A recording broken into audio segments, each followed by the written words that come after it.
절에서 8절까지 말씀입니다. 우리 한 목소리로 봉독해 올리겠습니다. 이 말씀은 살아계신 하나님의 말씀입니다.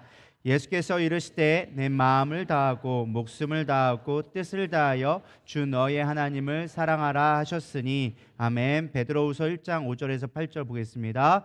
그러므로 너희가 더욱 힘써 너희 믿음의 덕을, 덕의 지식을, 지식의 절제를, 절제의 인내를, 인내의 경건을, 경건의 형제 우애를, 형제 우애의 사랑을 더하라.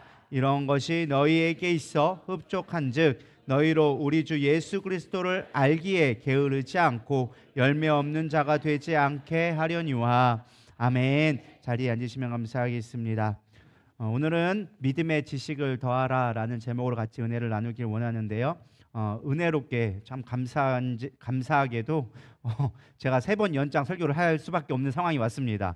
저는 어떻게 하면 가능하면 설교를 안 할까 고민하는 목사 중에 하나인데 설교를 연장 3번 할 수밖에 없는 상황이 와서 제 특기 중에 하나가 원래 시리즈 설교를 참 자주 했거든요. 근데 올해는 제가 조금 잠잠히 하고 있는데 어떤 설교를 하면 좋을까, 이번에 연장하면은 좀 뭐가 좋을까 고민하다가 사실은 진정한 축복받는 삶이 무엇일까 제가 고민을 많이 하게 되어졌습니다. 근데 진짜 축복받는 삶은 세상에서 내가 원하는 것을 이루는 것보다 하나님을 온전히 섬길 수 있는 것이 하나님 성경에서는 축복이다라고 가르쳐 주는 것을 보게 되어졌습니다. 세상 사람들은 사실 이 말이 잘 이해가 되지 않습니다. 나의 욕망과 나의 뜻을 이루는 것이 중요한데 하나님을 섬길 수 있는 게 어떻게 축복이 되느냐, 그 자체가 얼마나 우리에게 귀한 것이 될 수 있겠느냐라는 의문을 갖게 되어지죠. 그러면서 제가 묵상한 게 마태복음 22장 37절 말씀이었습니다. 예수께서 이르시되 내 마음을 다하고 목숨을 다하고 뜻을 다하여 주 너의 하나님을 사랑하라 하셨으니 하나님을 온전히 섬기는 것이 우리에게 가장 큰 축복이라는 것이죠. 이 말씀을 가만히 묵상하다 보니까 우리 교회에 가장 필요한 말씀 중에 하나가 바로 이 지정의가 아닐까. 여기 보면은 마음과 뜻이 나오죠. 그리고 여기 중간에 목숨 나오는데 이거를 딱 정리하면 지정의, 지식과 마음과 감정과 의, 뜻, 생각이 우리 가운데 필요하다라는 것입니다. 많은 사람들이 사실 신앙생활 가운데 이 지정의를 온전하게 균형 있게 사용하지 못해서 시험에 들거나 넘어지는 것을 종종 보게 되어집니다. 그래서 이 지정의를 잘 사용해서 우리가 어떻게 하나님 앞에 균형 잡힌 신앙을 할 수 있을까, 그런 것들을 같이 나눠보고자 합니다. 오늘의 본문인 베드로의 후서를 보면은 베드로는 하나님에 대해서 조금 깊이 있게 경험했던 예수님의 수제자였잖아요. 그러면서 여기서 하나님의 성품을 소개하는데 뭐라고 소개하느냐? 믿음의 덕을, 덕의 지식을, 절제를, 인내를, 경건과 우애와 사랑이 필요하다. 이게 사실은 성령의 9가지 열매와 더불어서 성도의 팔품으로 불리는 중요한 우리 성도들의 성품을 이야기해주고 있습니다. 이 성도의 팔품인데 여기 중간에 보면은 재밌는 구절이 있습니다. 뭐라고 나와 있느냐? 믿음의 덕을, 덕의 지식을, 지식의 절제를. 우리가 지식이 필요하다라는 말이 중간에 나와져 있어요. 어떤 사람들이 이렇게 생각할 때가 있는 것 같습니다. 신앙생활에 믿음만 있으면 되지 굳이 지식이 필요하냐? 지식을 말하면 조금 얘기하면 배워야 되느냐라는 생각을 가는 사람들이 있습니다. 많은 사람들이 배우는 거에 대한 어떤 조금 어려움, 조금 그런 마음이 무거워지는 것들을 저는 종종 좀 경험하게 되어집니다. 물론 사람마다 다르긴 하겠지만은 대부분 좀 공부를 싫어하시는 분들이, 연령이 드신 분들이 공부를 싫어합니다. 그 이유 중에 하나가 일단은 나는 가방끈이 짧은데 뭐 이런 조금 자신의 안타까움도 있을 거고, 또 하나는 좀 세상을 살다 보니까 너무 바쁜데 굳이 교회 와서 그렇게 배워야 되느냐, 이렇게 배우는데 힘써야 되느냐, 뭐 그런 것도 있고요. 혹은 또 이제 어떤 새로운 걸 배우는 자체보다 배움이란 자체자를 좀 부담스러워하는 경우가 종종 보게 되어집니다. 특별히 이제 5, 60대 되면은 육체적인 한계에 좀 부딪히잖아요. 일단 가장 큰 문제가 뭘까요? 안 보이기 시작합니다. 이게 슬로우 포커싱이라고, 이게 초점이 잘 안 맞기 시작해요. 뭐 책을 보고 공부하려면 뭔가가 책을 봐야 되는데, 제가 하결살 때 제가 경험한 게 그거였어요. 하결살 때 1기 때 제가 경험인데, 조금 부끄러운 교백인지 어쨌든 부끄러우실지 모르겠지만은 처음에는 하나님의 뜻대로 살자고 결심하고 우리가 공부합시다, 하나님 앞에 열심히 배웁시다 하고 열정적인 마음으로 왔는데, 왔더니 딱 하는 말이, 목사님이 책 보고서 매주마다 공부해 와야 됩니다 하니까 한 주만에 도망치신 분들이 몇 분이 계세요. 왜? 책을 보고 하는 자체가 부담인 거야. 나는 하나님 뜻 가운데 뭐 했으면 좋겠는데 갑자기 왔더니만 책을 보고 공부해야 된다니까 너무 부담되었던 것이죠. 그리고 또 우리가 좀 나이 들면 좀 다 이해하는 게 50대 이후로는 사실 새로운 걸 넣는다는 자체가 부담입니다. 왜냐하면 하나를 넣으면 두 개가 도망가거든요. 그러니까 이게 쉽지가 않은 거예요. 거기다가 이제 뭐 여러 가지 막 하다 보니까 뭔가 새로운 걸 배운다는 자체가 되게 부담인 거예요. 예를 들면 핸드폰 있잖아요. 핸드폰 요즘에 얼마나 많이 나옵니까? 뭐 AI다 뭐다 해가지고 기능들이 너무 많아지잖아요. 사실 우리가 이 좋은 기능이 너무 많음에도 불구하고 여기에 있는 기능의 30~40%도 우리가 잘 못 써요. 그냥 하는 게 문자 보고 카톡 보내고 전화하고, 거기다가 조금 은행 업무라도 하려고 치면은 보통 복잡한 게 아니에요. 뭐 AI 뭐 여러 가지 나오는데 편리해졌다고 하지만 그거를 배우는 자체가 힘드셔. 그래서 나이 드신 분들은 뭐라고 하느냐? 그냥 전화만 되면 돼요. 딴 거 필요 없어. 뭐 기능이 많아, 딴 거 필요 없어. 그냥 옛날 게 좋아. 전화 받고 문자 하는 게. 그래요, 안 그래요? 글자도 막 화려하게 많아야 복잡해. 그냥 글자 큰 게 최고요. 이래 그러잖아요. 그러니까 우리가 막 엄청 좋은 게 있어도 막상 그거를 새롭게 뭘 한다는 자체가 부담되는 거예요. 내가 익숙했던 거, 예전에 젊었을 때 배웠던 거는 그래도 하겠는데 새로운 걸 한다는 자체가 부담이 될 수밖에 없는 것입니다. 또 중요한 건 무엇이냐? 대부분 성도들이 교회 와서 하기 원하는 목적이 뭔가 배우고자 하는 뜻이 아니라 그냥 위로받고 싶고 쉼을 얻고 싶고 교제하고 싶고, 이게 대부분의 목적이기 때문에 사실 와가지고 교회 와서 우리 같이 공부합시다, 성경 공부합시다 하면은 오후엔 다 도망가기 시작하는 거예요. 우리가 예배는 잘 드려. 근데 목장 모임하고 뭐 배우기 시작하면은 3분의 1은 도망가기 시작하는 거예요. 별로 배우기 싫거든. 그럼에도 불구하고 우리가 사실은 배워야 되리라 믿습니다. 지식이 중요하다라는 것입니다. 많은 사람들이 지식이 없어도 사실 신앙생활하는데 크게 문제는 없어요. 예배 드리고 봉사하고 교제하고 뭐 이런데 사실 별 안 배워도 다 할 수 있는 것들이거든요. 거기다가 뭐 우리가 시험을 보는 것도 아니고 뭐 배운다고 해가지고 엄청나게 티나는 것도 아니에요.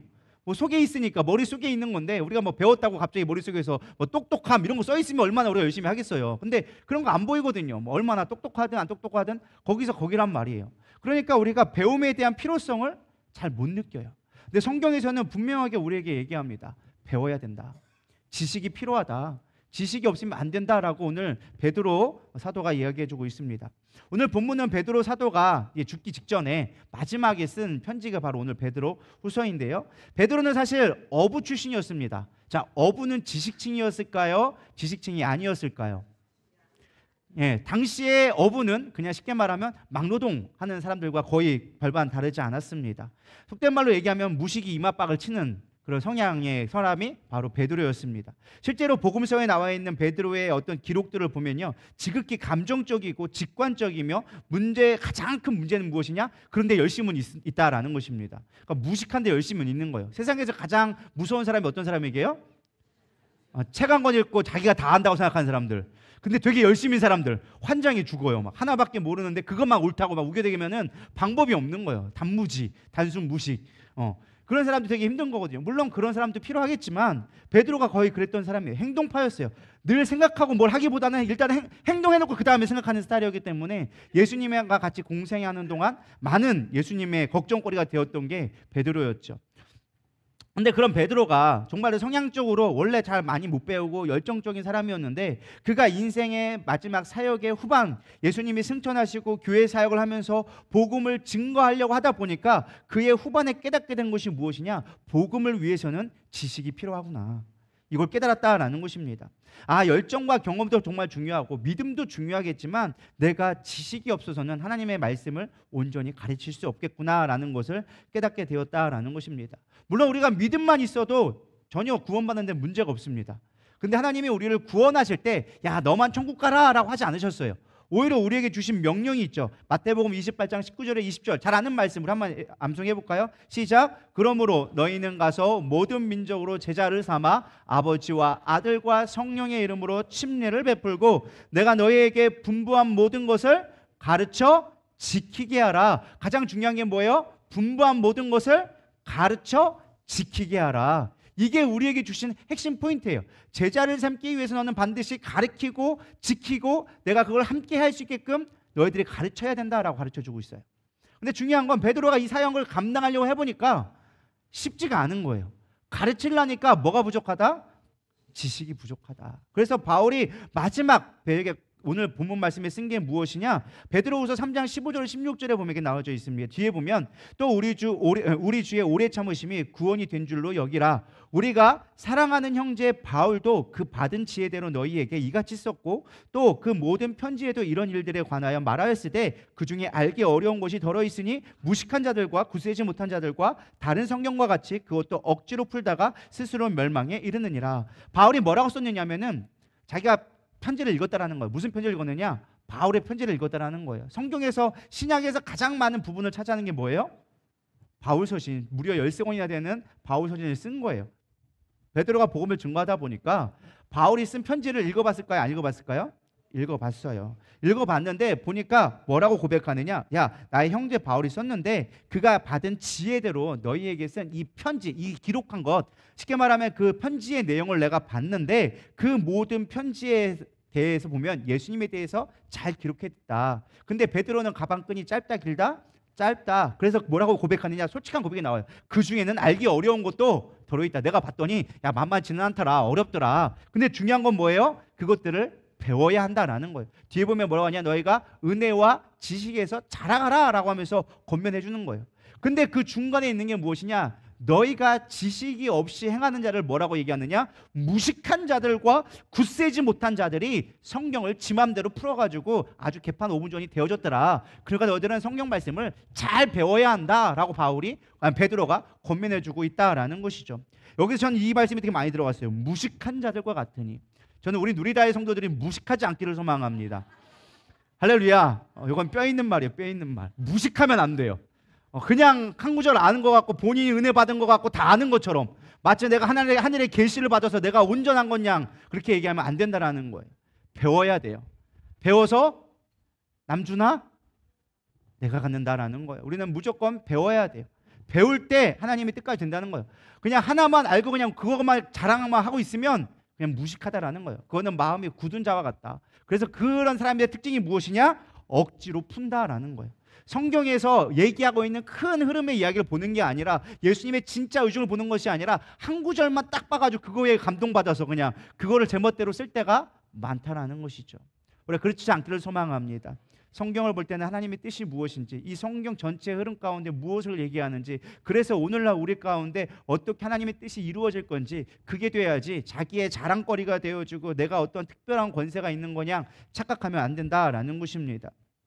성경을 억지로 풀면 절대 안 돼요. 성경은 성경에 있는 대로 하나님이 주신 메시지가 무엇인지를 그 안에 교리 안에서 정확하게 우리가 풀어갈 수 있어야 되리라 믿습니다. 그래서 바울은 사실은 엄청난 은혜가 있던 자였죠. 오늘 본문의 11절에 보면은 이렇게 나와 있어요. 그 뒤에 보면 나와 있는 게 사랑하는 자들아 너희가 이것을 미리 알았은즉 너희는 뭐 했다고요? 미리 알았다. 바울이 너에게 편지를 썼으니까 니들 마음대로 풀지 말고 이제 하나님이 풀어주신 바울을 통하여서 이 성경 말씀 예수님에 대해서 잘 풀어줬으니까 너희들 이걸 알았으니까 무법한 자들의 미혹에 이끌려 너희가 굳센 데에 떨어질까 삼가라. 무법한 자가 뭐예요? 지금 마음대로 해석하는 사람들, 오늘날로 말하면 이단들 특징은 뭐예요? 시작은 같아요. 근데 끝이 다른 게 이단이에요. 자기 멋대로 해석하는 거예요. 성경 한 구절만 가지고 그것이 옳다라고 주장한 사람들이에요. 우리가 신천지의 주요 특징이 뭐예요? 비유와 비사. 비유와 부사가 왜 중요하느냐? 그렇게 해야 기들은 논리가 되거든요. 세상에 있는 거 보이지 않느냐? 세상에 이렇게 현상이 일어나고 있지 않느냐? 성경에 이 말씀이 있지 않느냐? 하면서 꼭 세상에 있는 것과 그 성경에 있는 말을 매칭을 시켜서 이거는 비유로 된 것이다 라면서 풀어주기 시작합니다. 성경은 2000년 전에 쓰여졌어요. 아무리 하나님의 말씀이 예언이지만 오늘날 2000년 전에만 딱 꼬집어서 그것만 얘기하지 않는다라는 거예요. 믿으십니까? 근데 그 이단들의 특징은 꼭 꼬집어가지고 지금 이렇게 됐으니까 성경이 맞다면서 한 구절 한 구절만 짜맞춰가지고 그냥 단어 퍼즐 하듯이 맞춰가지고 이것이 옳다라고 이야기하고 있다는 거예요. 여러분 분별되기를 소망합니다. 그런 거에 넘어가면 안 된다라는 거예요. 성경 전체를 볼 수 있어야 하는 눈이 생겨야 된다라는 것입니다. 그런 의미에서 성경 통독대회 할 때 꼭 오시길 바랍니다. 그렇게 봐야 성경이 뭔지를 알아야지. 그런 걸 안 하니까 괜히 이단의 말이 그런가비요. 맞죠? 그렇게 똑같아요. 그리고 넘어가는 거예요. 할렐루야. 분별이 있기를 소망합니다. 그러면서 18절에 뭐라고 얘기하느냐? 오직 우리 주 곧 구주 예수 그리스도의 은혜와 그를 아는 지식에서 자라가라. 지식도 자라가 된다는 거예요. 은혜도 있어야 돼요. 믿으십니까? 우리는 무조건 은혜로 살아가야 돼요. 그런데 은혜만 갖고 되는 게 아니라 지식도 필요하더라. 할렐루야. 여러분 지식 있기를 소망합니다. 여러분 만약에 바울이 사실 베드로는 예수님의 수제자였어요. 3년만 동안 따라다니면서 예수님한테 인정받은 수제자였어요. 근데 바울은 예수님을 봤을까요? 안 봤을까요? 봤다 안 봤다? 1번 봤다, 2번 안 봤다. 이런 거 좀 고민하고 또 얘기해줘. 육신적으로는 예수님을 본 적이 별로 없어요. 물론 봤을 수 있겠죠. 근데 예수님을 안 봤어. 예수님 뒤에 있었던 모습이니까. 예수님을 유일하게 본 건 언제냐? 예수님을 직접 대면한 건 막 뭐냐?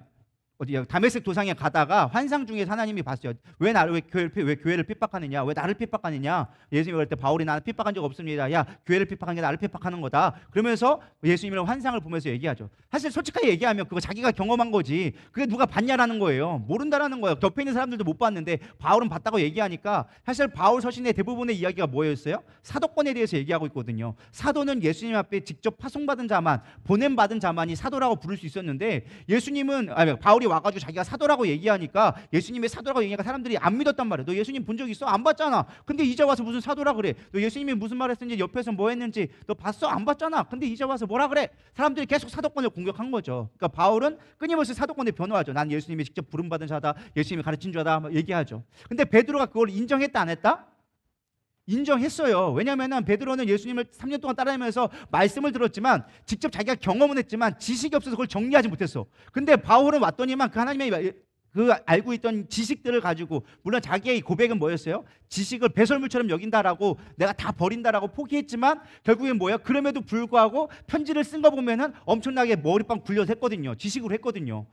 정말 앞에 바울 서신의 대부분 항상 구성이 이래요. 앞에는 이론적인 부분 딱 얘기해요. 막 우리가 이해하기 없는 하나님의 은혜의 경륜에 따라서 이렇게 이루어지고 어떻게 되고 막 어려운 말들 잔뜩 써놨어요. 그런 다음에 그래서 이렇게 살아야 된다라는 항상 실천적인 부분이 항상 나와 있는데, 이거는 배우지 않고는 나올 수 없는 논리적 구조라는 거예요. 그러니까 바울은 배설물처럼 여겼다라고 얘기하지만 편지를 쓸 때는 다 그런 것들을 가지고 썼다라는 거예요. 그걸 하나님의 받은 것을 활용했다라는 거예요. 지식을 사용했다라는 것이죠. 근데 베드로는 그것을 보고 어려웠지만 내가 인정한다라고 허가를 내려줬다라는 것입니다. 그래서 무엇보다 필요한 게 무엇이냐? 우리가 지혜가 필요하다는 거예요. 지식이 필요하다는 거예요.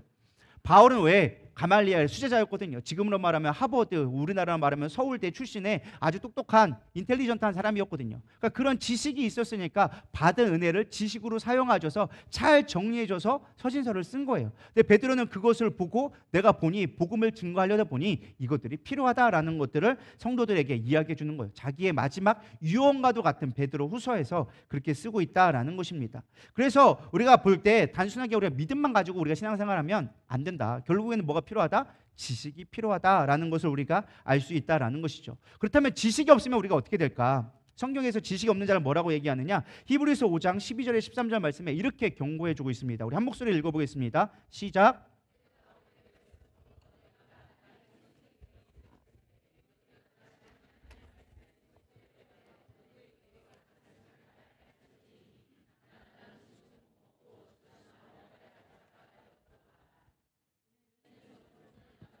어린아이니 의의 말씀을 경험하지 못한 자요. 아멘. 히브리 기자가 뭐라고 얘기하느냐? 니들 신앙생활을 오래 했는데 지금 니들이 가르쳐야 되는데 오히려 어린아이처럼 맨날 젖만 먹고 있으면 되겠냐? 니들이 가르치지 않으니까, 그 일들을 감당하지 않으니까, 배우려고 하지 않으니까 그렇게 되지 않느냐? 니들 이제 배웠으면 가르치고 행하라 라고 하면서 권면을 해주고 있다라는 것이죠. 우리가 배우지 않고는 신앙생활이 오래됐다고 해서 깨달아지지 않습니다. 물론 우리가 설교 시간에도 우리가 말씀을 배우고 깨닫고 우리가 배경 여러 가지 성경적으로 배울 수 있지만 더 중요한 건 이걸 구체적으로 배우고 활용할 수 있을 때 된다라는 것입니다. 우리가 신앙생활 20년 했어도 누구 하나 가르치지 못하는 자들이 생각보다 많아요. 그렇지 않나요? 왜냐하면은 내가 배움이 없으니까 가르칠 용기를 못 내는 거예요. 근데 배운 자는 뭐 할 수가 있어요? 가르칠 수 있게 되어진다라는 것입니다. 여러분, 교회를 세우려면 꼭 필요한 게 뭐라고 생각하십니까? 물론 우리가 예배도 필요하고 우리가 조직도 필요하고 여러 가지 시스템들도 필요하겠지만, 제가 우리 교회에 가장 필요한 게 무엇일까라고 생각했을 때 제가 추구하는 목회는 평신도 리더자를 세워서 우리가 김종태 선교사님처럼 평신도가 가르치고 세울 수 있는 리더자를 세우는 게 저의 목회적 방향입니다. 제가 그래서 하결사를 했던 이유가, 제가 항상 하면서 고백했던 게 뭐예요? 여러분들이 가르쳐야 합니다. 제가 목적한 건 여러분을 가르치려는 게, 여러분 은혜 받는 것도 중요하지만 이 은혜 받은 것을 1:1 양육할 수 있는 제자를 세우는 것들을 하기 위해서 이것을 하는 것입니다 라고 제가 꼭 서두에 얘기해요. 맞아요? 틀려요? 하신 분들은 알 거예요. 제 목표는 거예요. 제가 목자강 교육 때도 똑같이 얘기를 해요. 솔직하게 제가 말씀드리면 제가 가르치면 여러분보다 훨씬 잘 가르칠 수 있습니다. 그런데 제가 여러분들한테 굳이 목장을 나누어서 교육하라고 하는 건 여러분들이 가르치는 자가 되기를 원합니다. 가르친다고 해서 지식의 전달이 아니라 그 지식을 통해서 여러분의 삶을 통하여서 증명되어주고 양육할 수 있는 그런 리더가 되기를 소망합니다 라고 하면서 제가 항상 리더들한테 얘기를 합니다. 우리가 지식을 사용하지 않고 가르쳐보지 아니하면 어린아이처럼 될 수밖에 없어요. 여기서 뭐라고 나오냐? 젖먹는 자가 나온다고 얘기해요. 여러분, 젖먹는다는 게 무엇이냐? 조금 비유를 하자면 목사님이 단단한, 제가 설교를 준비할 때 이 본문 하나를 가지고서는 잘 요리를 해가지고 오는 거예요. 여러분들이 소화할 수 있게끔 때로는 죽으로 만들기도 하고 때로는 그거를 삶기도 하고 볶기도 하고 여러 가지 해서 여러분들의 입맛에 맞춰서 딱 대령하는 거예요. 이해가 되시죠? 근데 중요한 건 그것만 맨날 먹어서는 뭐하다? 젖먹는 어린아이와 같다. 너희들이 이제 뭐 해야 된다? 단단한 음식을 먹을 수 있어야 된다. 성경 말씀을 가지고 스스로 그것을 해석하고 적용하여져서 가르칠 수 있는 수준까지 자라가야 한다라는 것입니다. 이게 누구예요? 목사뿐만 아니라 모든 성도가 그 일들을 감당할 수 있어야 한다라는 것입니다. 할렐루야. 목사님 부담스럽게 왜 그러시나? 그냥 목사님은 잘하고 계시는데 뭘 굳이 우리까지 그냥 쓰려고 그러시나? 그렇게 생각한 것이 아니라 주님께서 우리에게 주신 명령이 그거예요. 가르쳐 지키게 하라. 제가 얘기하지만은 우리가 내 마음에 맞는 대로 신앙생활하는 게 신앙생활이 아니에요. 신앙생활의 가장 중요한 건 뭐예요? 하나님이 하라는 거, 말씀에 가르친 대로 우리가 순종하고 가는 거예요. 내가 할 수 없고 내가 힘들고 답답하고 아파도 그것이 옳은 길이라고 하니까 우리는 그걸 믿고 가야 되는 것이 온전한 크리스천이라고 믿습니다. 주님께서 우리에게 뭐라 했어요? 가르쳐 지키게 하라고 했단 말이에요. 그럼 가르치려면 뭐 해야 돼요? 배워야 하는 거예요. 지식이 필요하다라는 거예요. 그럴 때 우리가 주의 일을 감당할 수 있게 된다는 거예요. 할렐루야. 나이와 상관없다라는 거예요. 성경을 잘 배우지 않고 우리가 가르치지 않으면, 우리가 정말 온전히 가르치는 일을 감당하지 않으면 어떤 일들이 일어나는가? 성경에서 이렇게 얘기합니다. 우리 보면은 호세아서 4장 6절에 보면은 내 백성이 지식이 없으므로 망하는도다. 뭐가 없어서요? 지식이 없어서 망하게 된다라는 것입니다.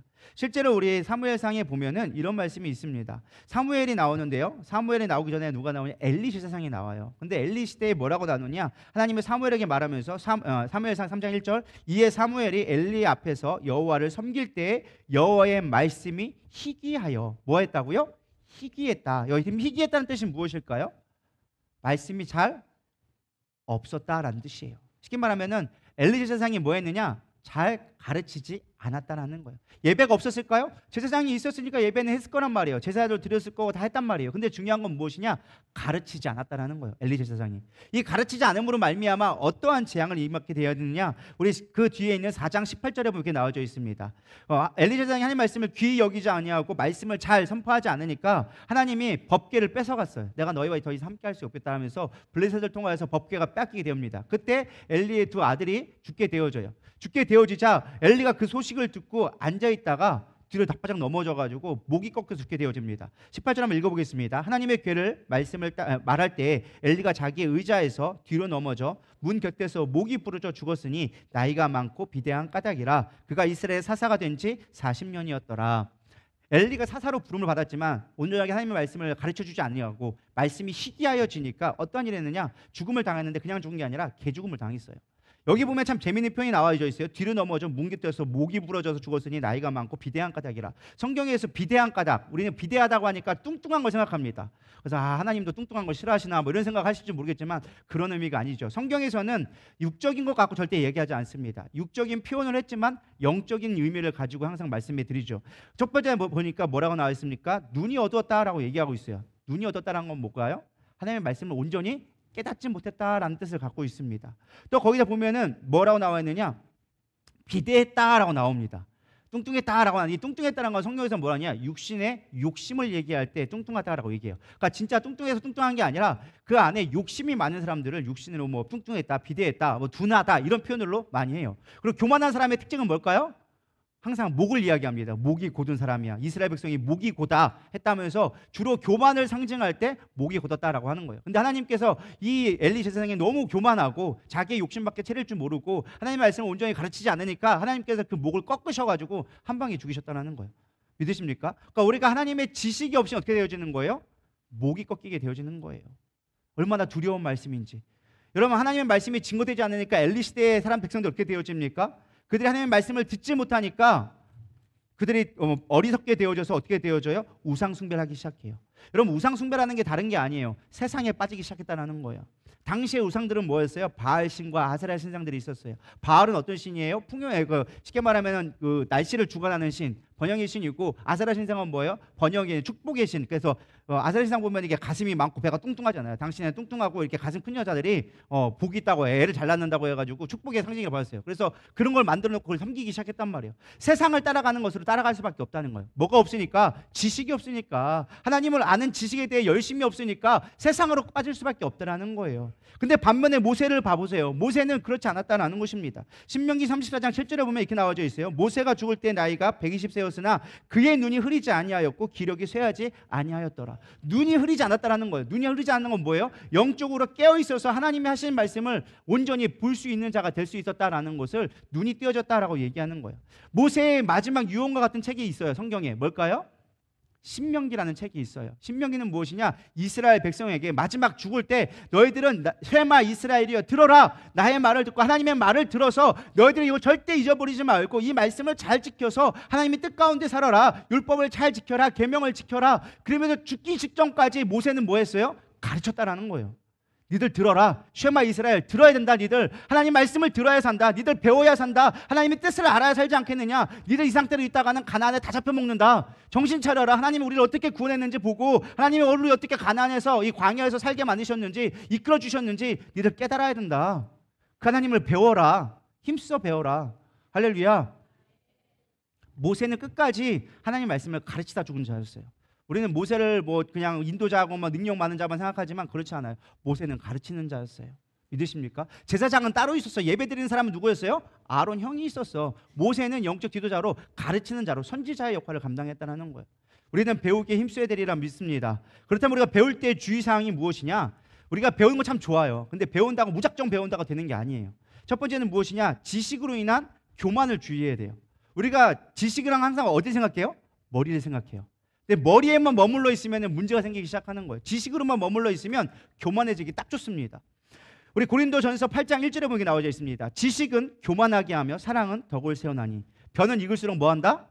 고개를 숙여야 된다라는 거예요. 겸손해져야 된다는 거예요. 근데 자칫 지식이 많아지면 우리가 교만에 빠지기 딱 좋습니다. 나는 이미 말씀을 알아. 이 말씀을 내가 아는데 라고 하면서 우리가 말씀을 듣지 않게 되어져요. 목사의 고질병 중에 하나가 있습니다. 물론 다 그런 건 아니고, 물론 다 좋은 목사님들 많지만은, 저의 같은 경우에는 어떠면 직업병이 아니면 직업병이 생긴 게 무엇이냐면, 설교를 들으면 하나님의 말씀으로 듣고 아멘 하면 받는 게 아니라 뭐 할까요? 판단하기 시작하는 거예요. 아, 목사님 설교가 이러면 안 되는데, 아, 이건 논리적으로 뭔가 안 맞는 것 같은데 왜 이렇게 딴소리를 하고 계시지? 아, 왜 정치 얘기만 하고 계시지? 뭐 이런 걸 판단을 할까요? 안 될까요? 될 때가 있는 거예요. 차라리 모르면 그런가 보다 아멘하고 받을 건데, 조금 안답시고 뭐 하기 시작하는 거예요? 아, 이게 정치하면 안 되는데, 아, 목사님 이러고 다른 얘기하면 안 되는데, 이런 거 하면 안 되는데, 이게 판단이 되는 거예요. 중요한 게 뭐예요? 내 안에 지식의 걸림돌이 되기 시작하는 거예요. 이해가 되시나요? 그래서 여러분 늘 겸손해야 된다라는 것입니다. 제가 그냥 저를 빗대어서 얘기한 거지만 여러분 그럴 때가 많다니까요. 여러분들의 생각과 여러분들의 지식 때문에 말씀을 못 들을 때가 너무 많아요. 내 고집 때문에, 내 생각 때문에, 나중에 또 다음 주에 얘기하겠지만 내 생각 때문에 우리가 하나님의 말씀을 듣지 못하는 게 너무 많다는 거예요. 우리가 교만을 항상 주의해야 된다라는 거예요. 하나님의 말씀을 받을 때는 이따도 얘기하겠지만 온전하게 하나님의 말씀으로 받을 수 있어야 한다라는 것입니다. 둘째는 무엇이냐? 이게 마음으로 내려와야 되는데 머리로 왔다가 어디로 와야 돼요? 정, 마음으로 내려야 되는데 지식이만 머물러 있으면 뭐가 되느냐? 차가운 심장이 되어져요.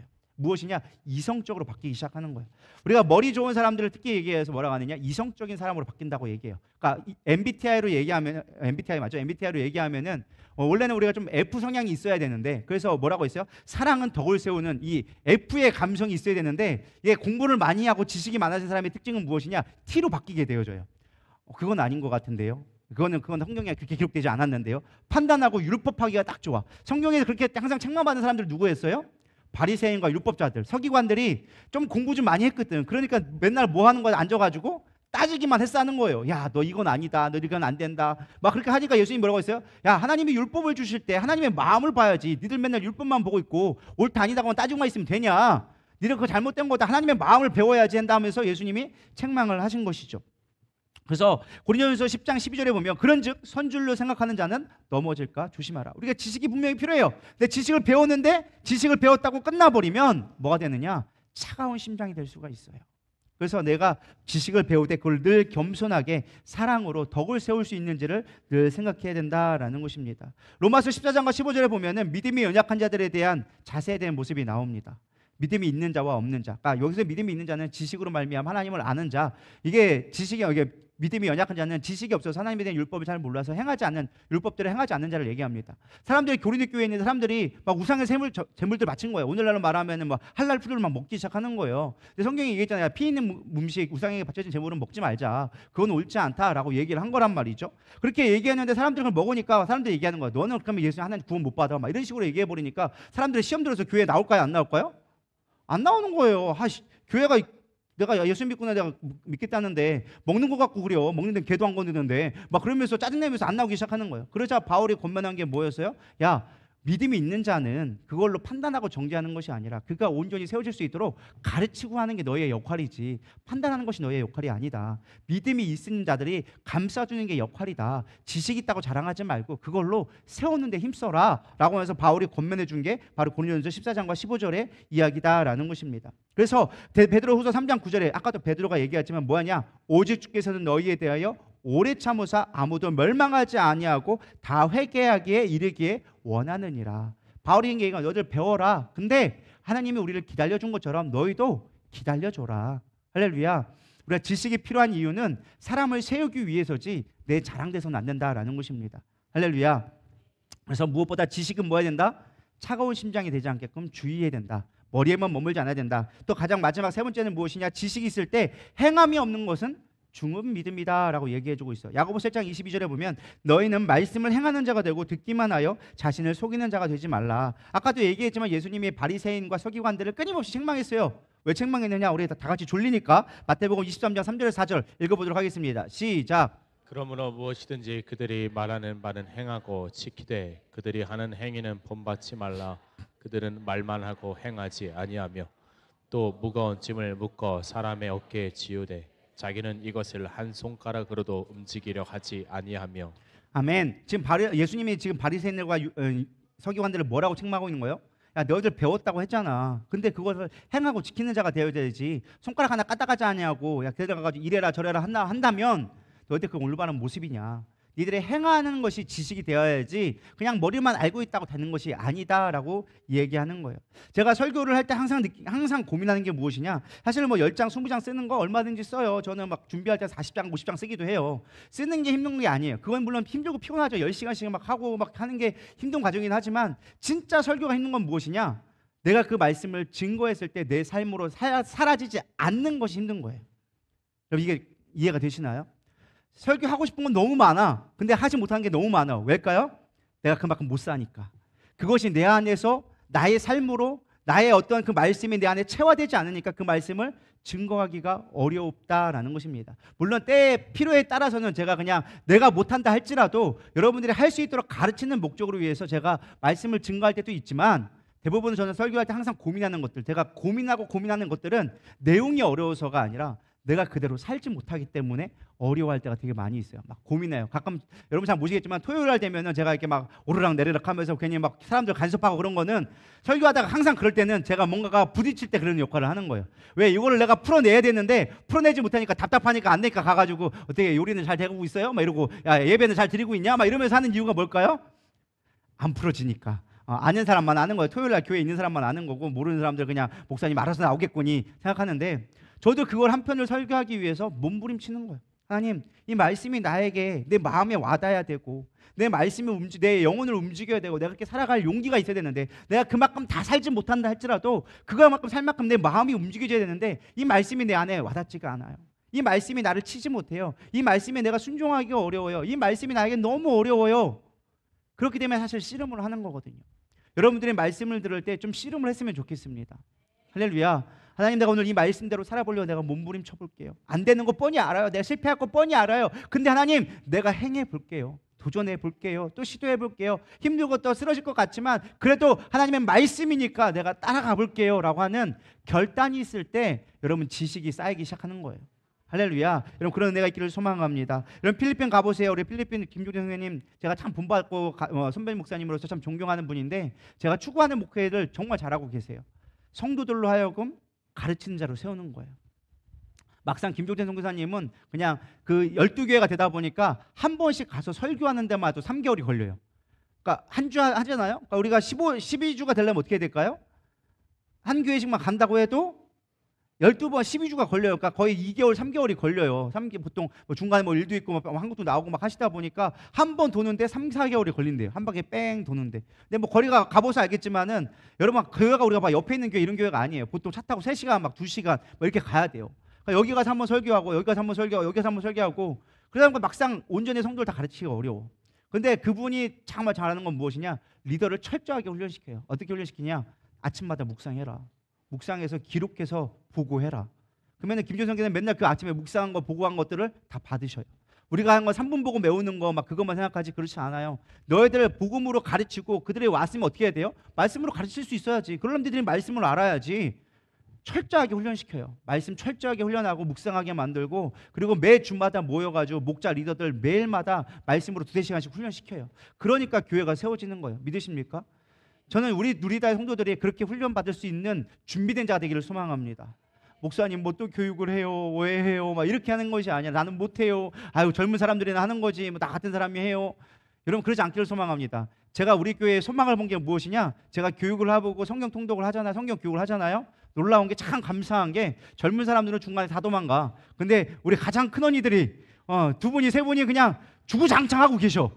아침 묵상도 제가 보니까요. 다른 분들 목장 보니까 요즘에 제가 그 목장에서 주문한 걸 보거든요. 처음에는 40건만 되다가 요즘에는 10몇 건밖에 안 돼요. 10건도 안 되는데 그 중에 꼭 끊임없이 하신 분들이 누구게요? 그분들 제가 차마 그분들이 부끄러워하실까봐 못하는데 저기 계신 분들 2분이 알아서 하고 계세요. 너무 열심히 하고 계시는 거예요. 사실 우리 본받아야 돼. 그게 우리가 본받아야 할 자세예요. 우리는 바쁘다고 세상 힘들다고 막 못하는데 2분은 목숨 걸고 하시는 거예요.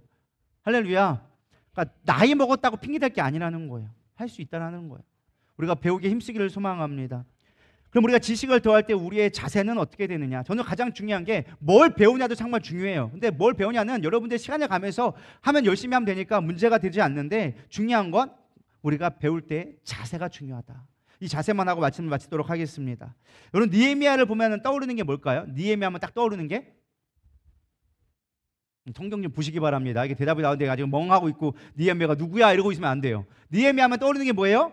성벽 재건. 느헤미야가 가가지고 50일 만에 사람 백성들 동원해가지고 산발락과 도비아의 그런 반란과 그런 거에 그럼에도 불구하고 성벽을 짠하고 지금도 중공업 그런 중기계가 있어도 쉽지 않은데 막 50일 만에 그렇게 맨손으로 그렇게 했다라는 건 어마어마한 거다 하면서 느헤미야 하면 우리는 성벽 재건만 떠오르는데 사실 느헤미야의 목적은 성벽 재건이 아니었어요. 이스라엘 백성으로 하여금 하나님을 온전히 예배하도록 하는 게 소식을 들어봤더니 예루살렘에서 하나님의 성전이 있는 곳에서 예배를 드리지 않는다라는 거예요. 가봤더니 뭐가 문제인가 봤더니 성벽이 다 무너져가지고 이방에 있는 사람들이 와가지고 맨날 뭐 예배만 드리려면 와가지고 뺏어가고 뭐하고 하니까 안 되겠더라. 그럼 우리가 예배를 드리려면 뭐 해야 되냐? 가장 중요한 게 뭐냐 했더니 성벽을 재건하자. 그래가지고 후다닥 지어버린 거예요. 진짜 잘 지으려고 했으면 그렇게 빨리 안 지었겠지. 천천히 꼼꼼하게 해가지고 막 전략 세우고 막 망대 세워가지고 공격할 거 세우고 막 했겠죠. 근데 이 느헤미야의 목적은 성벽 세우는 게 아니었어요. 하나님을 온전히 섬기게 만드는 게 느헤미야의 목적이에요. 그게 어디 나오느냐? 느헤미야 8장 5절에 보면 나와져 있어요. 에스라가 모든 백성 위에 서서 그들의 목전에 책을 펴니 책을 펼 때에 모든 백성이 일어서니라. 이게 무슨 거냐?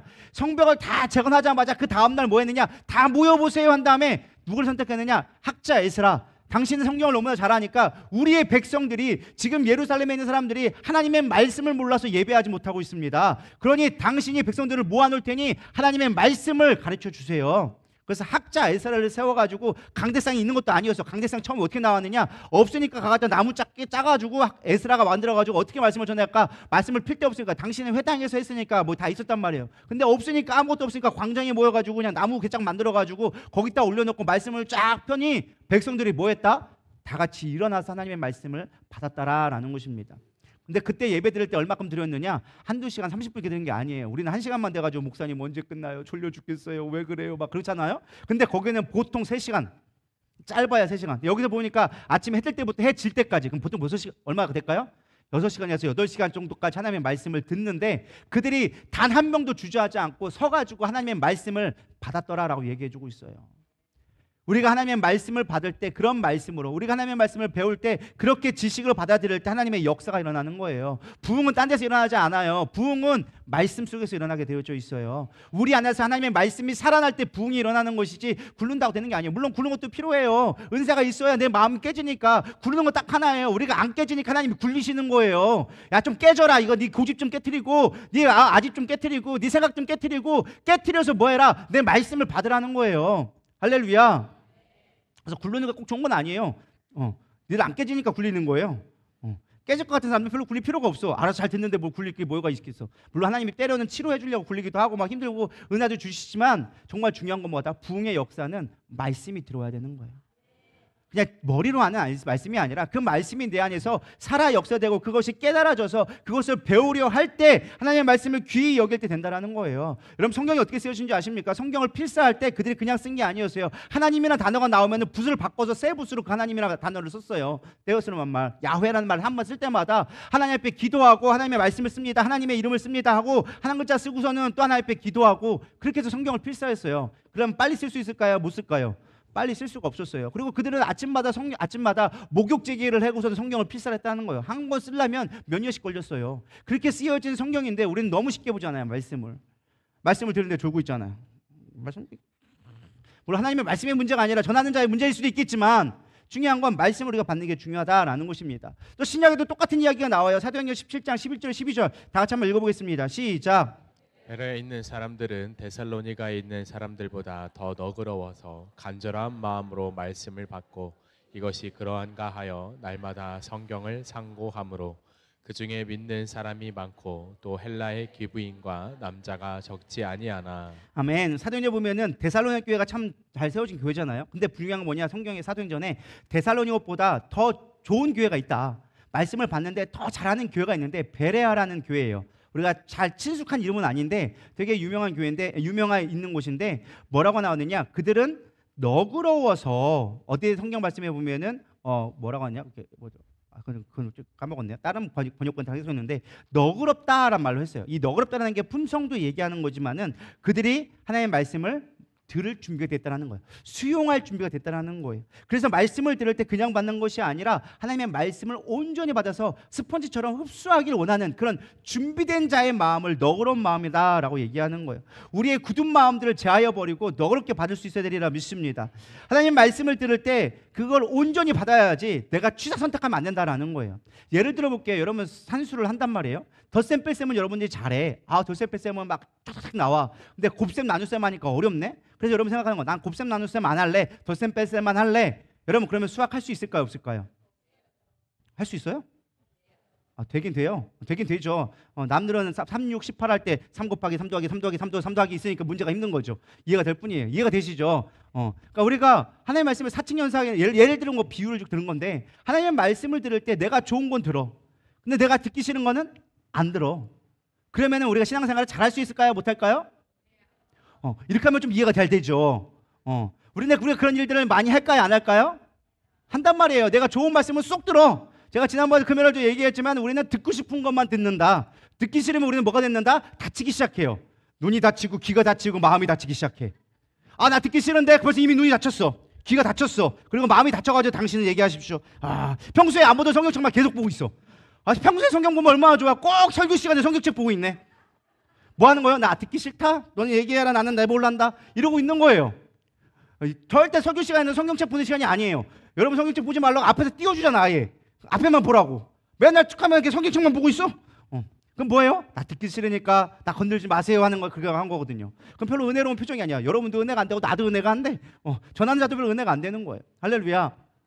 그래서 우리가 말씀을 들 때는 준비된 자가 되어줘야 돼요. 마음이 너그러워야 돼. 하나님 내가 듣겠습니다. 내가 막 받겠습니다. 그래야지 내가 취사 선택하지 아니하고 온전히 주의 말씀을 듣겠습니다. 쓰던 달든 내가 받겠습니다 할 때 그것이 우리에게 능력이 된다라는 것입니다. 이렇게 되기를 소망합니다. 제가 보니까요 지식에는 단계가 있더라고요. 초등학교는 무조건 입력하는 단계예요. 그죠? 초등학교 때는 많이 안 해요. 그냥 이건 이거다라고 막 배워요. 막 역사는 이렇고 사회는 이렇고 과학은 이렇고 막 배워요. 근데 중학교 가면 조금 바뀌어요. 중학교 가면 뭐 하느냐? 응용이란 걸 하기 시작해요. 곱셈 나눗셈하고 그걸 어떻게 문제를 풀지 막 그래가지고 응용하기 시작해요. 근데 고등 과정으로 넘어가면 이 응용에 대해서 추론하는 걸 배우기 시작해요. 어떻게 해야 되는지 이 과정이 나오는지를 추론하는 법을 배워요. 그리고 대학 과정에 박사 과정이 되면 뭐 하냐? 비판을 하기 시작해요. 뭐가 틀린가 옳은가를 받기 시작한다라는 것입니다. 우리가 신앙에게 교육이 꼭 맞는 건 아니겠지만 신앙도 비슷한 것 같아요. 처음에는 뭐 해야 돼요? 무조건 받아야 돼요. 말씀을 많이 받아야 돼요. 믿으십니까? 그러니까 오히려 신앙생활은 초창기 때 뭐 해야 되느냐? 난 초신자다. 그럼 죽으라고 성경 봐야 돼. 잘하려면. 이해 가시죠? 딴 거 많이 할 필요 없어. 초등학생한테 막 2차 함수 가르쳐 봐야 몰라. 제가 깨달은 게 그거예요. 그냥 초신자 때는 무조건 말씀을 많이 봐라. 무조건 입력해라. 할렐루야. 그리고 조금 신앙에 자라났다 싶으면 이제 조금 응용하는 법을 배우는 거예요. 할렐루야. 이것도 해보고 저것도 해보고 말씀도 해보고, 그리고 마지막에 정말 여러분들이 가르치는 정도의 수준이 됐을 때 이 말씀이 옳은가 틀린가를 분별할 수 있는 힘이 생기기 시작한다라고 저는 믿습니다. 할렐루야. 그래서 여러분들은 일단 지금 뭐 해야 돼요? 많이 배워야 돼요. 많이 끊임없이 배워야 돼요. 배우면은 끝이 없다라는 거예요. 두 번째는 무엇이냐? 이들이 간절했다라고 얘기해주고 있어요. 간절했다. 소는 물가에 끌고 갈 수는 있어도 물은 마시게 할 수 없다. 물은 누가 마셔야 되는 거예요? 본인이 마셔야 되는 거예요. 제가 아무리 여기에서 막 쩍쩍쩍 거리면서 여러분들에게 고차원적인 수준을 가르쳐줘도 여러분들이 받아 먹지를 못하면 필요가 있다 없다? 공중에 외어리는 꽹과리소보다도 못하게 되어지는 거예요. 할렐루야. 그러니까 아무리 제가 똑똑한 것 같고 여러분들에게 중요한 게 아니라는 거예요. 물론 제가 열심히 가르쳐서 여러분들이 잘 받아 먹을 수 있게끔 하는 좋은 요리사가 되어야 되는 게 저의 사명이지만 가장 중요한 건 여러분들이 받아 먹어야 된다. 개떡같이 전에도 할렐루야. 그렇게 반응이 없네. 개떡같이 전에도 할렐루야. 그런 은혜가 있기를 소망합니다. 제가 보니까 설교를 잘해야 꼭 목회가 잘 되는 건 아니더라고요. 그렇다고 설교를 못한다고 목회를 못하는 것도 아니더라고요. 뭐 그러면 못해도 되냐? 꼭 그건 아니야. 또 그걸 잘해야 돼요. 보면은. 근데 중요한 건 무엇이냐? 잘 받아먹는 자가 중요하다라는 거예요. 할렐루야. 정말로 뭐 개밥으로 만들면 안 되겠지만 어느 정도 밥을 해주면 여러분들은 뭐 해야 된다? 잘 먹어야 돼요. 그걸 먹어야 돼. 아무리 만한 정성이 있어도 안 먹으면 그림이 똑되는 거예요. 영양실조, 영양결핍에 걸리기 시작하더라고요. 제가 보니까 우리 교회 가만히 제가 좀 직관적으로 좀 판단을 했어요. 우리 교회는 너무 기름진 걸 많이 먹여. 솔직한 얘기로. 근데 중요한 건 여러분들이 잘 안 먹으려고 그래. 그래가지고 가끔 배고파 하시는 분들이 있어. 배고파요. 막 뭐 이런 분들이 있어. 그럼 왜 배고프냐고. 이렇게 많이 주는데 왜 배고프냐고. 안 먹어? 뭔 말인지 알아듣겠죠? 못 알아듣는 분 계신가요? 안 들어먹는다는 거예요. 내가 듣기 싫다고 귀를 막아먹고 안 들어먹으니까 맨날 그냥 딴소리만 하고 있다라는 거예요. 여러분 듣기를 소망합니다. 마음에 내가 들을 때 온전하게 되는 거예요. 간절해져야 된다는 거예요. 말씀을 들을 때 깨어 있어야 돼요. 그 상황에서 얘기했잖아요. 졸리면 뭐 하라고? 뒤에 서서라도 들으라고. 그런 간절함이 있으면 은혜가 있게 되어져 있어요. 근데 그런 간절함이 없고 또 오늘도 긴 소리 하네. 언제 끝나냐? 이제 벌써 12시 10분 다 돼가는데 됐는데 뭐 이러고 있으면은 은혜가 안 되는 거예요. 할렐루야. 이제 빨리 끝낼 거예요. 마지막 세 번째는 이제 꾸준해야 돼요. 뭐라고 나느냐? 이것을 그러한가 하여 날마다 성경을 상고했다. 어떻게 해요? 날마다 상고했다. 상고는 생각하여서 깊이 고민했다라는 뜻이에요. 말씀을 볼 때 그냥 보는 것이 아니라 그것을 날마다 깊이 고민했다. 여러분 말씀을 볼 때 얼마나 깊이 고민해 보십니까? 그 말씀대로 살기 위해서 얼마나 열심히 하고 계십니까? 제가 하결사라면서 참 감사했던 것 중에 하나가 한 집사님이 지난번에 간증했잖아요. 다 도망가면은 목사님 서운할 것 같아가지고 본인만 남아있다고. 저는 그게 참 많은 은혜가 됐습니다. 저는 잘하는 사람보다 더 중요한 게 성실한 사람이라고 생각해요. 제가 항상 성가대를 하든 뭘 하든 항상 얘기하는 게 못해도 괜찮다. 하다 보면 잘하게 되어진다. 근데 중요한 건 성실한 거는 그게 아무나 되는 게 아니다. 꾸준히만 와줘라. 꾸준히만 해라. 그러면 언젠가는 잘하게 된다. 10년만 열심히 해봐라. 못하는 것도 다 하게 되어진다. 서당계 3년이면 강아지 새끼도 풍고를 눕는다는데 여러분 여기서 충분하고 성실하면 하나님 말씀을 전할 수 있는 자가 될 수 있다. 그러니까 열심히 해라. 참 감사한 건 이 하결사 6번 하면서 저랑 한 4번인가 뭐 하고 그 다음에 2번 이제 가르쳐보고 하셨는데 중요한 건 뭐냐? 맨날 모른대. 근데 중요한 건 뭐냐? 그래도 깨달음이 있다라는 거예요. 꾸준할 때 여러분 변화가 있게 되어지는 거예요. 내가 오늘 한번 많이 먹었다고 여러분 내일 배 안 고프나요? 와 오늘 나 과식했어. 내일 배 안 고프겠네? 안 고프죠 여러분들은? 절대 안 고프죠. 오늘 배 터지게 먹었으니까 1년치를 내가 다 먹었으니까. 그죠? 아니에요. 우리가 코끼리를 먹는 방법은 뭐예요? 매일 조금씩 먹으면 코끼리도 먹을 수 있다는 거예요. 코끼리를 한 방에 먹으려면 절대 못 먹어. 근데 코끼리를 매일 꾸준히 먹으면 코끼리도 먹을 수 있다. 할렐루야. 여러분까지 이제까지 돼지 잡아먹은 거 몇 마리는 먹었을 거 아니에요? 안 그래요? 뭐 주로 이제 삼겹살만 많이 먹었겠지만 어쨌든 그래도 돼지 몇 마리는 먹었을 거 아니에요? 못 먹을 수 있는 게 아니라는 거예요. 우리가 성경이 어렵다 하지만 꾸준히 먹으면 뭐 할 수 있다? 다 먹을 수 있다. 그러니까 우리는 뭐 해야 된다? 날마다 말씀을 배우는 자가 되어줘야 한다라는 것입니다. 말씀을 정리하려고 합니다. 배움 때문에 이들의 마지막 결론은 무엇이냐? 오늘 이 아까 사도행전에 보면은 말씀을 상고함으로 말미암아 그들이 그 중에 믿는 사람이 뭐하졌다? 많아졌다라는 거예요. 제가 왜 굳이 이렇게 힘들게 길고 길긴 얘기를 했느냐? 그럼 지식이 있어야 믿는 자가 많아져요. 예수님 아까 명령이 뭐였어요? 가르쳐 지키게 하라. 저는 우리 교회가 앞으로 큰 부흥이 있을 거라 믿습니다. 하나님이 제가 기도할 때마다 준비되고 있대요. 지금 준비하고 있는데 아직 우리가 준비가 덜 된 거예요. 뭔 준비가 안 됐나요? 주님, 우리 교회에 은사가 없나요? 능력이 없나요? 뭐가 없나요? 하나님 뭘 해야 될까요? 물어보면 하나님은 별 말씀은 안 하시는데 제 마음에 오는 감동은 그거예요. 제자를 삼아라. 가르치는 자를 세워라. 가르친다고 해가지고 저처럼 막 이건입니다 이게 아니라 여러분 삶으로 가르칠 수 있는 자가 되기를 소망합니다. 가르치는 자가 많아져야 돼요. 누가 왔을 때, 새로운 성도가 왔을 때 본이 되어질 수 있는 사람들이 세워져야 한다는 거예요. 바울이 얘기했잖아요. 나를 본받아라. 바울이 지식 본받으라고 얘기했나요? 아니요. 배움으로 말미암아 하나님을 깨달아서 나의 삶을 본받아라. 진정한 지식은 뭐냐? 내 삶으로 나타날 수 있는 게 지식이에요. 믿으십니까? 나중에 내게 얘기할 지식과 생각과 의 뜻이 되어지는 게 여기 지정의인데, 이 지정의가 온전히 되어야 온전한 가르침이 되어지는 거예요. 저는 여러분들이 그 되기를 소망합니다. 아까 얘기했지만 우리 누리다교회는 무식한 자가 없기를 소망합니다. 괜히 성경 한 구절 읽고 햇소리 하지 말고 정말 하나님의 뜻이 무엇인지, 내가 아는 지식적인 것이 아니라 하나님이 진짜 우리 가운데 무엇을 원하시는지 깨달을 수 있는 저 여러분 되기를 축복합니다. 그래서 베드로후서 3장 18절 베드로에게 마지막에 고백합니다. 우리 주 곧 그리스도 예수 그리스도의 은혜와 그를 아는 지식에서 자라나라. 두 가지가 필요하다는 거예요.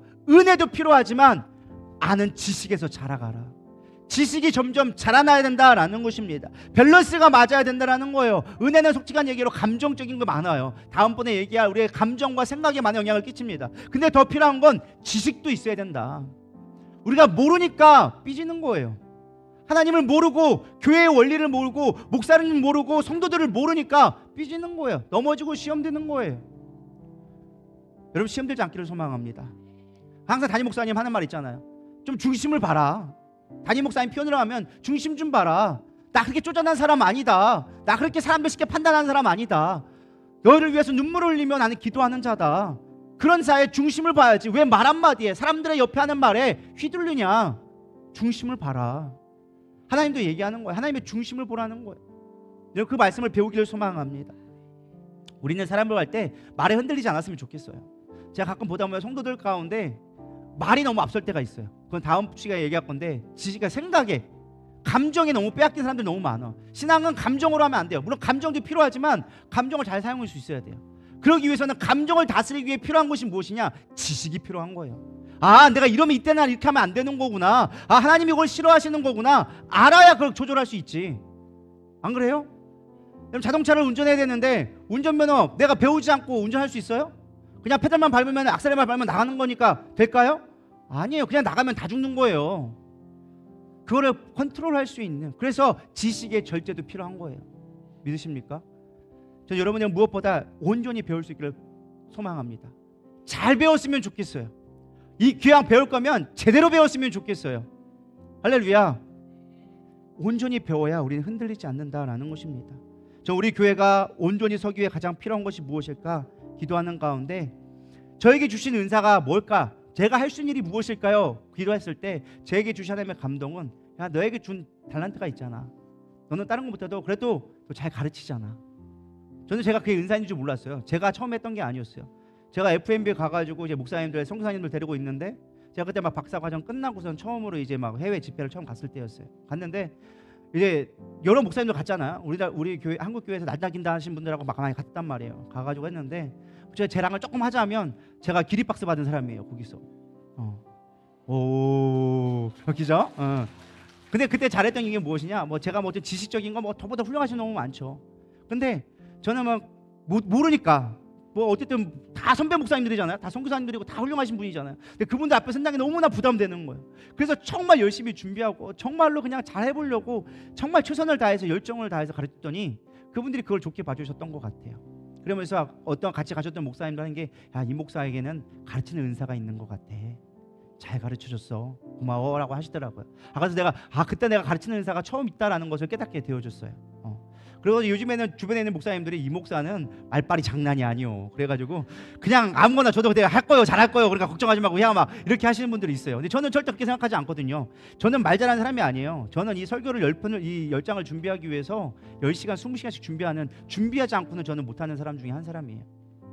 그럼에도 불구하고 중요한 건 무엇이냐? 여러분이 드리고 싶은 건 여러분들이 배우기에 힘쓰기를 원합니다.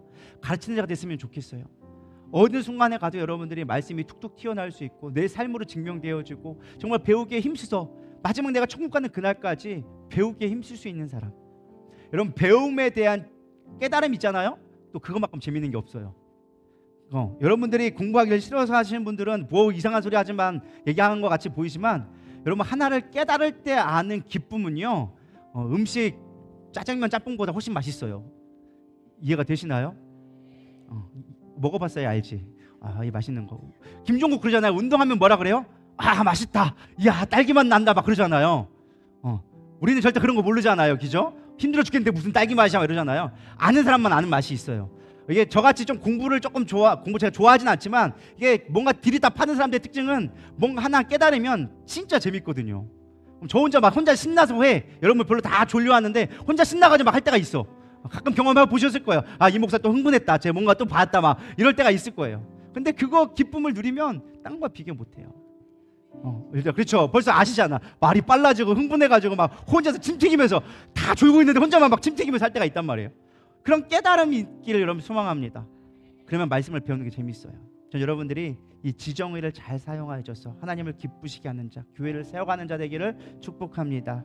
우리 시간 찬양하면서 잠시 기도로 나가기를 소망합니다. 나의 만족과 유익을 위해 살았던 나의 모든 것 내려놓고 이제 가장 귀한 것 주님을 알아가기에 힘쓰기를 소망합니다. 우리 고백하는 마음으로 찬양하며 나가도록 하겠습니다.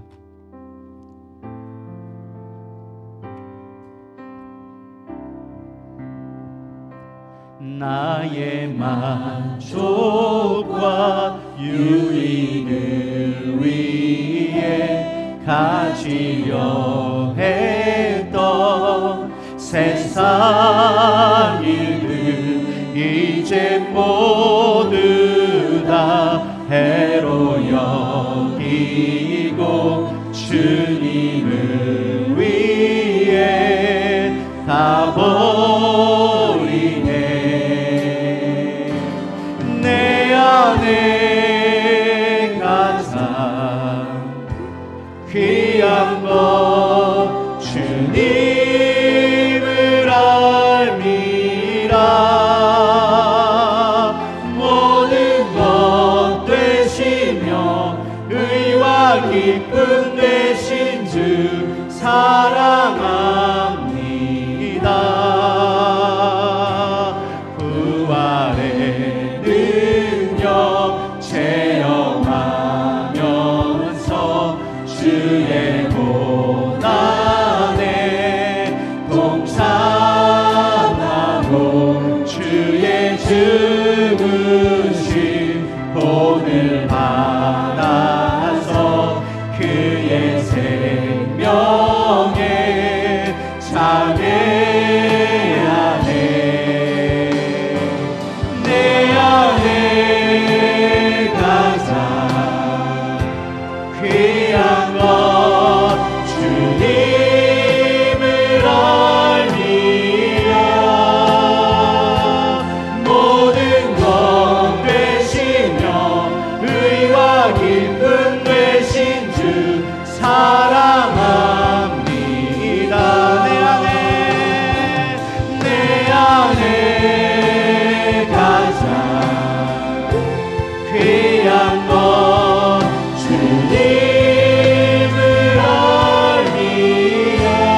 우리에게 가장 귀한 건 주님을 아는 것임을 믿습니다. 우리 날마다 나의 힘을 다하여 주님을 상고하며, 주님, 내가 주님을 더 알아가기 원합니다. 주님을 더 깊이 알기 원합니다. 주님이 나에게 원하시는 하나님의 교회와 하나님의 나라의 경륜들이 내 안에 깨달아지게 하여 주시옵소서. 나의 삶 속에 하나님의 뜻이 이루어지게 하여 주시옵소서. 주님을 깊이 알아갈 수 있는 지식의 은사를, 지혜의 능력을 우리 가운데 부어주시옵소서. 그로 인하여서 우리 누리달 교회가 하나님의 나라를 더 세워가며 성장하며 부흥할 수 있는 그런 하나님의 쓰임받는 교회 되게 하여 주시옵소서. 우리 고백하는 마음으로 주여 세 번 부르며 기도하며 나가겠습니다. 기도하시겠습니다. 주여,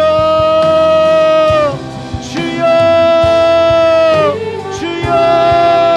하나님, 우리 가운데 주님을 알기를 얼마나 힘썼습니까? 지식에 자라가라 말씀하셨는데 하나님, 우리가 얼마나 지식 가운데 있기를 소망했습니까? 나는 배우기 힘들다, 나는 아버지 힘들다, 어렵다라고 우리 변명하지 않았습니까? 누구를 가르치며 세워보는 것에 있어서 게을르지 않았습니까? 하나님, 게으름은 죄라고 말씀하셨습니다. 주의 말씀을 배우게 하여 주시옵시고 내 안에 있게 하여 주시옵소서. 주님이 오염날서라 웨이켰날서라 웨카라 연날서라 웨카. 주의 말씀을 내가 듣겠나이다. 온전히 주의 말씀을 받겠나이다. 하나님, 나의 뜻과 생각이 아니라 아버지가 원하시는 뜻대로, 아버지가 하라는 대로 아버지 순종할 수 있는 우리의 모습 되게 하여 주시옵소서. 아버지, 오염날서라 웨카라 연날서라 웨카라 바바바바바바 연날서라 웨카. 위들이 연날서라 웨카라 연날서라 웨카라 바바 연날서라 웨카 바바바. 아바야라 연날서라 위리 연날서라 웨카라 연날서라 웨카. 너의 마음에 깊게 다름을 더하여 주시옵소서. 하나님의 말씀을 받게 하여 주시옵시고 결단하며 실천하며 나가는 우리의 주의 백성을 되게 하여 주시옵소서. 말씀에 흥황하게 하여 주시옵소서.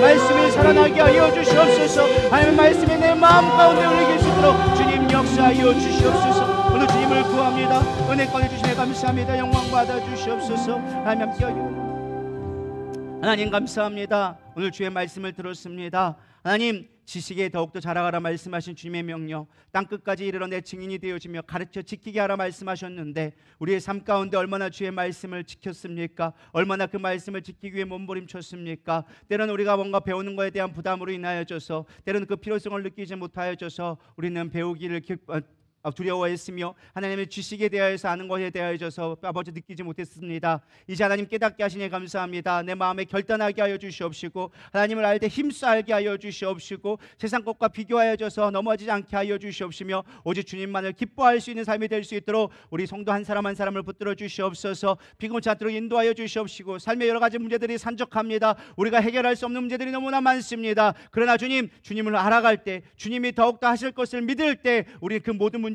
초월하게 되리라 믿습니다. 이겨내리라 믿습니다. 그 능력이 우리 가운데 있게 하여 주시옵소서. 이제는 우리 주 예수 그리스도의 은혜와 하나님의 무한하신 사랑과 성령님의 내주 교통 위로하심이 하나님의 뜻을 깨달아 하나님을 알기 원하며 힘써 배우기 원하는 이들 위해, 이들의 가정과 사업 위에 지금으로부터 영원토록 함께 계실지어다. 아멘.